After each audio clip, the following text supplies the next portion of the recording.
Hi student, आप सब कैसे हैं। मैं प्रदीप यादव जीजे ऑनलाइन स्टडी में आप सबका तहे दिल से हार्दिक स्वागत, वंदन एवं अभिनंदन करता हूं। आज मैं आप सबके लिए एक बहुत ही मजेदार टॉपिक को लेकर के आया हूं, जिससे रिलेटेड सभी प्रकार के कॉम्पिटिटिव एग्जाम में क्वेश्चन पूछे जाते हैं।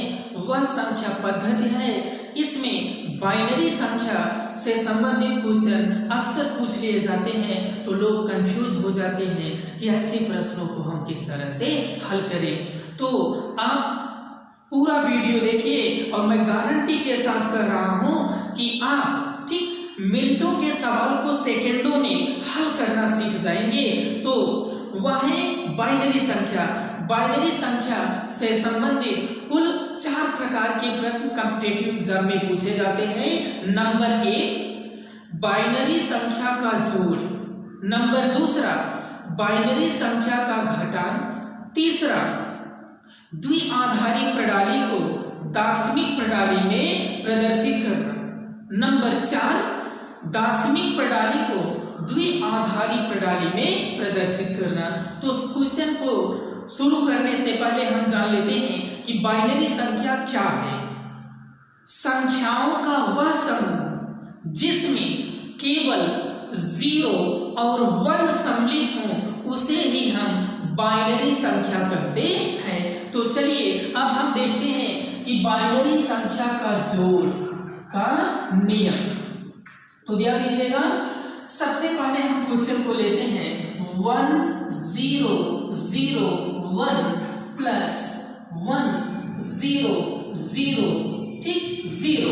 अब ध्यान दीजिए इन क्वेश्चन को हम किस तरह से उतारते हैं। तो 1 0 0 1 प्लस 1 0 0 0। अब देखिए इनको हम ऐड किस तरह से करेंगे।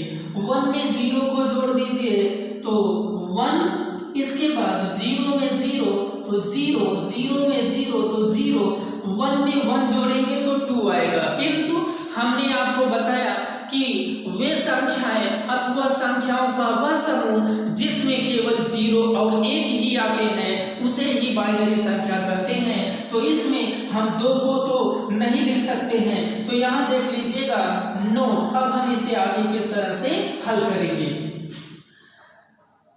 जहां पर 2 आवे, क्या आवे 2 आवे, वहां 0 लिख दिया जाता है एवं अगली पंक्ति में 1 जोड़ दिया जाता है। तो ध्यान दीजिएगा 1 1 2, तो जहां पर 2 आवे वहां लिखा जाएगा कितना 0। अब अगली पंक्ति में 1 जोड़ दिया जाएगा, तो अगली पंक्ति है ही नहीं, तो यहाँ पर हम डायरेक्ट किसको लिख देंगे 1 को लिख देंगे। तो अब चलिए देखते हैं कि दूसरा प्रश्न किस तरह से हम हल करेंगे।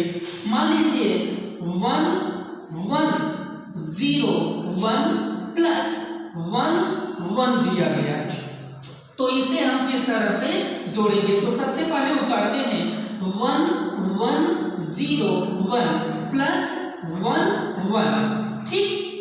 अब ध्यान दीजिएगा 1 में 1 को जोड़ेंगे तो आएगा कितना 2, लेकिन अब 2 के स्थान पर लिखा जाएगा 0, अगली पंक्ति में 1 को हासिल के रूप में रख दिया जाएगा। तो 1 में 0 जोड़ेंगे तो 1, लेकिन यहाँ 1 हासिल है तो 1 1 2, यानी 2 के स्थान पर 0, यहाँ पुनः 1 हासिल, तो 1 1 2 यानी 0 पुनः हासिल, 1 1 2 यानी 0 पुनः हासिल। अब कोई पंक्ति नहीं है यानी 1 उतर जाएगा। तो मैं ऐसी आशा करता हूँ आपको अवश्य ही समझ में आया होगा क्वेश्चन। तो देखिए एक तीसरा भी क्वेश्चन देख लेते हैं इसी तरह से। तो यहाँ ध्यान दीजिएगा तीसरा क्वेश्चन है आपका 1 1 1 1 प्लस 0 1 1 0। तो आप ध्यान दीजिएगा इसको किस तरह से हल करेंगे। 1 1 1 1 प्लस 0 1 1 0। अब ध्यान दीजिए 1 में 0 जोड़ोगे तो 1 ही 1 1 2 यानी 0, यहाँ पर एक हासिल 1 1 2। अब ध्यान दीजिएगा 1 1 2 यानी 2 के स्थान पर लिखेंगे 0, किंतु हासिल भी है इसलिए हम यहाँ पर लिख देंगे 1 और अगली पंक्ति में 1 हासिल भी रख देंगे। तो अब ध्यान दीजिएगा 1 0 मतलब 1, किंतु यहाँ पर भी 1, तो 1 1 2 के स्थान पर रखेंगे 0, यहाँ पर एक हासिल लग जाएगा, कोई पंक्ति नहीं तो यहाँ पर 1 लिख दिया जाएगा। चलिए इसी तरह से एक चौथा भी क्वेश्चन लेते हैं। तो ध्यान दीजिएगा 1 1 1 1 1 प्लस 1 0 1 1 0 1। अब ध्यान दीजिएगा इसको हम किस तरह से ऐड करते हैं। तो 1 1 1 1 1 प्लस, अब ध्यान दीजिए इसमें 2 2 4 1 5 2 2 4 2 6 है, तो इसको उतारेंगे कैसे, इस तरफ से 1 0 1 1 0 1। अब ध्यान दीजिए इनको कैसे जोड़ेंगे, 1 1 2 मतलब 0, यहाँ हासिल 1 1 में 0 यानी 1 1 1 2 मीन्स 0 हासिल 1। अब देखिए 1 1 2 के स्थान पर लिखा जाएगा कितना 0 और हासिल यहाँ पर लगेगा, किंतु यहाँ पर 0 नहीं लिखेंगे क्योंकि ऊपर एक हासिल है तो 1 ही लिखा जाएगा। तो 1 1 2 ठीक, डायरेक्ट नहीं जोड़ेंगे 3 आ जाएगा, तो 3 कोई नियम नहीं है। 1 1 2 तो 2 के स्थान पर 0 लिखा जाता लेकिन एक हासिल इसलिए 1, तो यहाँ पर एक हासिल, तो 1 0 1 1 1 2 के स्थान 0 हासिल 1 यहाँ पर लग जाएगा। तो ध्यान दीजिएगा 1 1 2 यानी 0 हासिल 1 यहाँ, तो 1 आ जाएगा। Doubt clear? तो चलिए अब हम आपको 2 क्वेश्चन देते हैं जिसे आप कमेंट बॉक्स में जिसका उत्तर अवश्य दें ताकि हमें ज्ञात हो सके कि हमने जो आपको बताया वह समझ में आ गया। तो 5वां क्वेश्चन है 1 1 1 प्लस 1 0 0 और अगला 6वां क्वेश्चन 1 1 0 1 प्लस 1 1 1 1। ये 2 क्वेश्चन का उत्तर आप कमेंट के द्वारा अवश्य दें। तो चलिए अब हम बढ़ते हैं बाइनरी संख्या के घटान की ओर। किसकी ओर? घटान की ओर। तो ध्यान दीजिएगा बाइनरी संख्या का घटान क्या है? घटान, ठीक। तो पहला क्वेश्चन लेते हैं, इसके द्वारा हम आपको बताते हैं 1 1 0 0 प्लस, ठीक, 0 0 1, ठीक 1। अब ध्यान दीजिएगा इसको सबसे पहले हम उतारेंगे किस तरह से, 1 1 0 0 माइनस 1 1, या सॉरी यहाँ माइनस रहेगा 0 0, ठीक। तो 0 में से 0 गए 0, 0 में से 0 गए 0, 1 में से 1 गए 0, 1 में से 1 गए 0, तो इसका उत्तर क्या आ जाएगा, टोटल 0 0 0। अब दूसरा क्वेश्चन देखते हैं यहाँ पर, ठीक, 1 0 1 1 माइनस 1 0 1, ठीक। अब ध्यान दीजिए यह बहुत ही इंपॉर्टेंट है, इसी तरह से आपसे पूछा जाएगा बताने के लिए। तो इसको करेंगे 1 0 1 1 1 0 1 माइनस, अब ध्यान दीजिएगा कि 1 में से 1 गए, ठीक, 0, 1 में से 0 गए 1, ठीक। अब बात यहाँ पर बचती है कि यहाँ तो 0 है, यहाँ 1 है, तो इसके पहले हम साधारण से घटान में पढ़े हैं कि यहाँ से उधर लाएंगे इसको बनाएंगे 10, किंतु भैया यहाँ पर इसको 10 नहीं बनाएंगे, नहीं तो सब एकदम गड़बड़ हो जाएगा। तो चलिए क्योंकि हमें बाइनरी संख्या के अंतर्गत लाना है, यानी 1 और 0 ही उत्तर में आने चाहिए, इनके अलावा कोई अन्य संख्या नहीं आनी चाहिए। तो यहाँ देखते हैं नोट, ठीक, जहां पर 0 हो वहां अगली पंक्ति से 2 उधार लिया जाता है। मतलब जहां पर 0 हो और नीचे 1 हो, संख्या ना घट रही हो, तो अगली पंक्ति से यहाँ पर उधार कितना लाया जाता है? 2। तो चलिए देखते हैं, यहाँ पर हमने उधार लाया 2, तो 2 में से 1 गए 1। अब यहाँ बचा क्या? 0। यहाँ बचा क्या? 0। तो इसी तरह से अब हम एक तीसरा क्वेश्चन भी लेते हैं। तो चलिए ध्यान से देखते हैं कि इस क्वेश्चन को हम किस तरह से हल करते हैं। थोड़ा सा बड़ा है। 1 0 1 1 0 1 माइनस 1 1 0 1, ठीक 1। अब ध्यान दीजिए इसको किस तरह से उतारेंगे। 1 0 1 1 0 1 माइनस 1 1, ठीक 0 1 1। तो अब ध्यान दीजिएगा इनको किस तरह से हम हल करेंगे। तो 1 में से 1 गए 0। अब यहाँ देखो 0 है, तो यहाँ से उधार लाओगे कितना? 2। तो 2 में से 1 गए 1, यहाँ बचा कितना? 0। 0 में 0 गए 0, 1 में से 1 गए 0। अब यहाँ देखिए 0, यानी यहाँ से उधार लाओगे 2, तो 2 में से 1 गए 1 और यहाँ बचा 0 यानी 0। तो मैं ऐसी आशा करता हूँ कि यह क्वेश्चन भी आपको समझ में आ गया होगा, ठीक। तो अब मैं आपको 2 क्वेश्चन दे रहा हूँ जिसका उत्तर आप कमेंट बॉक्स के द्वारा अवश्य दें, ताकि हमें ज्ञात हो सके कि मैंने जो आपको बताया वह आपके समझ में आ गया। तो क्वेश्चन नोट कर लीजिएगा। चौथा 1 0 1 माइनस 1 0।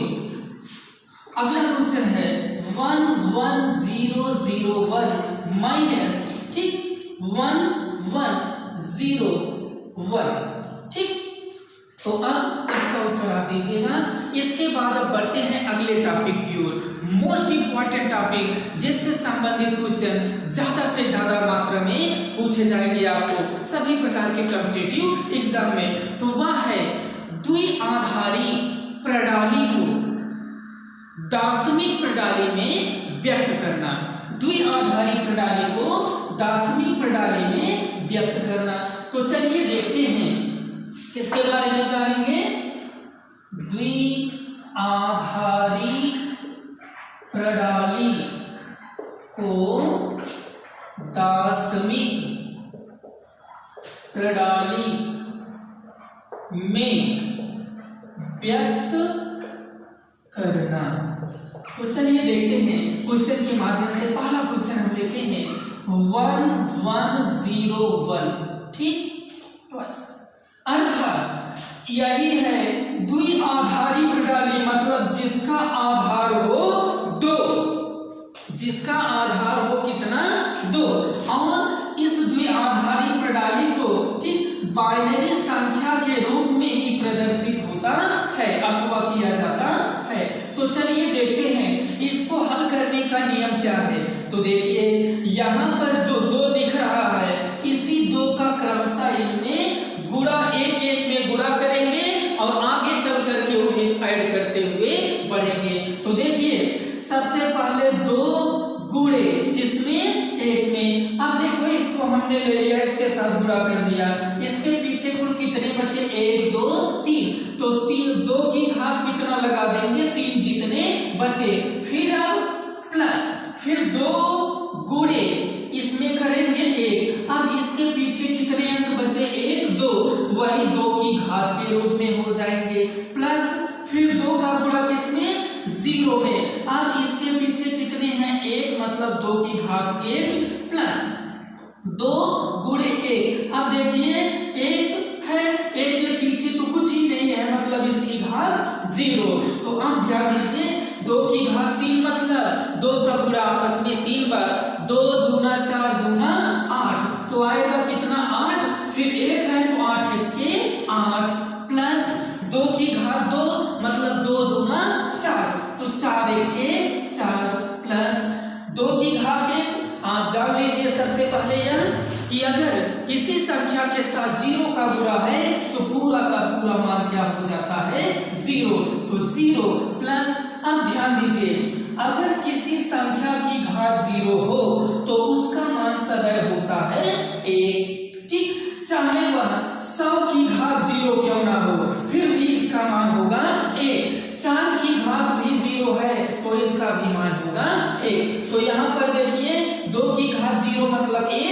एक एक के एक, तो 8 4 12 1 13। अब हम ठीक ऑप्शन में देखेंगे अगर तो 13 भी लिखा मिल सकता है, अथवा 13 का आधार 10 भी लिखा मिल सकता है। तो या तो 13 मिलता है तो 13 ही सही है, और 10 में 13 का आधार 10 मिलता है तो यह भी सही है। इस 10 का मतलब है कि दार्शनिक प्रणाली में इसे क्या किया गया है, प्रदर्शित किया गया है। अब एक दूसरा क्वेश्चन भी हम यहाँ पर लेते हैं, जिसके माध्यम से आपको पूरा समझाते हैं। ठीक, अब ध्यान दीजिएगा। तो दूसरा क्वेश्चन यहाँ पर लेते हैं हम द्विआधारी प्रणाली का। ठीक, तो 1 1 1 0 1 ट्वाइस मीन्स आधार 2 है। तो अब देखिए इसे हम किस तरह से हल करते हैं। तो सबसे पहले हमने बताया कि क्रमशः 2 का गुणा करेंगे और जितने अंक पीछे बचेंगे 2 की घात के रूप में, और प्रत्येक अंक जिसका गुणा करेंगे 2 से उनको हम ऐड करते हुए आगे की ओर बढ़ेंगे। तो 2 गुणे 1, इसको लिए तो पीछे कितने 1 2 3 4 मतलब 2 की घात 4 प्लस 2 की घात, अब कितने पीछे बचेंगे, किसका गुणा करेंगे 1 का, तो बचा 3 प्लस 2 गुणे 1 मतलब घाते 2 प्लस 2 गुणे 0 घाते 1 प्लस 2 गुणे 1 घाते 0। तो आप ध्यान दीजिए 2 की घात 4 मतलब 2 दूना 4 दूना 8 दूना 16, तो 16 1 के 16 प्लस 2 की घात 3 मतलब 2 दूना 4 दूना 8 1 के 8 प्लस 2 की घात 2 यानी 2 दूना 4 1 के 4 प्लस 2 की घात 1, तो भाई 2 ही होगा किंतु 0 है, तो मतलब पूरा का पूरा मान क्या हो जाएगा 0। अभी हमने आपको बताया कि अगर किसी भी संख्या की घात 0 होती है तो उसका मान होता है 1, तो 2 1 के मतलब 2 की घात 0 तो 1 यानी 1 1 के 1। तो ध्यान दीजिएगा 16 4 20 20 8 28 1 29। ठीक, ये इसको ऐसा भी लिख सकते हैं या ऐसा लिख सकते हैं। तो कैसा लगा आपको क्वेश्चन? तो चलिए अब हम आपको एक क्वेश्चन दे देते हैं। ठीक, आप ठीक इसको क्या करिएगा, हल करके कमेंट बॉक्स द्वारा इसका उत्तर दीजिएगा। तो ध्यान दीजिएगा 1 1 1 0 1, ठीक, या 1 ट्वाइस। एक चौथा क्वेश्चन भी नोट कर लीजिए 1 0 1 0 1 ट्वाइस। ठीक, तो क्वेश्चन को नोट कर लीजिए। अब ध्यान दीजिएगा, अब हम बढ़ते हैं आगे की ओर। किधर? आगे की ओर। अब हम किस पद्धति को जानेंगे कि दार्शनिक प्रणाली को ही पद्धति कहा जाता है। दार्शनिक प्रणाली को द्विआधारी प्रणाली में व्यक्त करना।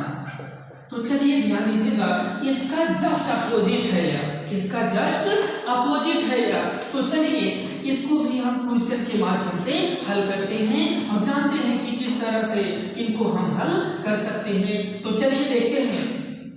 पहला क्वेश्चन लेते हैं 15 को 15 का आधार 10 मतलब दार्शनिक प्रणाली में है, या क्वेश्चन ऐसे भी लिखा हो सकता है 15 को इसमें प्रदर्शित करना है द्विआधारी प्रणाली में व्यक्त कीजिए। तो हम हल कैसे करते हैं बहुत ध्यान से देखिएगा। क्वेश्चन को ठीक यहाँ पर लिखते हैं और इस तरह का हम फिगर बना लेते हैं। ठीक, और ठीक सदैव दी गई संख्या को हम किससे काटते हैं 2 से संख्या में भाग देते हैं। ठीक, जो भी बार जाता है उसको यहाँ, जो शेष बचता है उसको यहाँ पर लिखते हैं। तो देखिए 2 का पहाड़ा कितनी बार बढ़ेंगे 15 आएगा ही नहीं, 14 ही आएगा, अर्थात 2 7 14 मतलब 7 बार गया। तो इसको यहाँ अब 15 में से 14 को घटा देंगे तो 1 बच गया, शेष फल को यहाँ पर लिखे। अगर थोड़ा सा आप और बृहद जानना चाहते हो तो ऐसे भाग देना 15 में 2 का भाग दीजिए, 2 7 14, एक बचा। इसको यहाँ पर लिखेंगे, शेष फल को यहाँ पर लिखेंगे। अब देखिए बचा कितना 7, फिर किससे भाग देंगे, 2 से ही भाग देना है सदैव। तो 2 से 2 तिहाई 6, एक बचा तो 12 गया 3, शेष बचा 1। अब ध्यान दीजिएगा, फिर 2 से भाग देंगे तो किस में, 3 में, तो 2 1 के 2, शेष फल कितना बचा 1, 12 कितना गया 1। अब तो यह कटेगा ही नहीं। जब यहाँ पर 1 आ जाओगे अंतिम में तो इससे के बाद अब हम भाग नहीं देंगे। अब हम ठीक देखिए द्विआधारी प्रणाली में यह प्रदर्शित हो चुका है, तो इसको लिखेंगे कैसे, 1 1 1 1, मतलब इधर से बढ़ेंगे इधर की ओर। तो देखिए 1 1 1 1 आ गया, तो यही हो गया हमारा उत्तर। ठीक, तो अब बढ़ते हैं हम अगले क्वेश्चन की ओर। तो ध्यान दीजिएगा अगले क्वेश्चन की ओर, मतलब दूसरा प्रश्न देखते हैं इससे भी रिलेटेड। तो बहुत ही ध्यान से देखिएगा दूसरा क्वेश्चन। तो दूसरा क्वेश्चन हम लेते हैं यहाँ पर थोड़ा सा बड़ा क्वेश्चन, 52। क्या है, 52। तो ध्यान दीजिएगा सेम इसी तरह से हम इसको भी क्या करेंगे, हल करेंगे। तो चलिए हल करते हैं। तो काटेंगे किससे सरल, 2 से। अभी हमने आपको बताया आप भाग देकर भी इसे हल कर सकते हो, मतलब 52 भागे 2। तो डायरेक्ट भी आप हल कर सकते हो। चलो देखिए अब आप भाग दे लीजिएगा, हम डायरेक्ट हल करते हैं। तो 2 2 4, मतलब यहाँ भी 1 बचा, तो 2 6 12। ठीक, तो अब शेषफल कितना बचा, 0। इसके बाद देखते हैं पूरा 2 से भाग देते हैं, 2 1 के 2, 2 तिहाई 6, मतलब शेषफल कितना बचा, 0। फिर 2 से 2 6 12, शेष 1 बच गया, 2 तिहाई 6, शेषफल 0 बचा। फिर 2 1 के 2, यानी शेष 1 बच गया। तो अब हमारा उत्तर क्या आ गया, 1 1 0 1 0 0। तो कोई समस्या, आप ध्यान दीजिएगा आपको हम 2 क्वेश्चन दे रहे हैं, उसका उत्तर आप कमेंट के द्वारा अवश्य दीजिएगा, ताकि हम सबका मनोबल ठीक बढ़ता रहे और आपको और भी अच्छे तरीके से ठीक आपके सामने अन्यत्र कॉम्पिटिटिव एग्जामों से रिलेटेड सभी प्रकार के क्वेश्चनों को इसी तरह से दिया जाता रहे। तो नोट करिए क्वेश्चन 29 को दार्शनिक प्रणाली में व्यक्त कीजिए। चौथा 36 को दार्शनिक प्रणाली में व्यक्त कीजिए। ठीक, तो आज के लिए इतना ही। अगर आपको वीडियो अच्छा लगा तो प्लीज लाइक अवश्य करें, ठीक, वीडियो को शेयर करें, और यदि आप पहली बार देख रहे हैं तो चैनल को सब्सक्राइब अवश्य कर लें। तो थैंक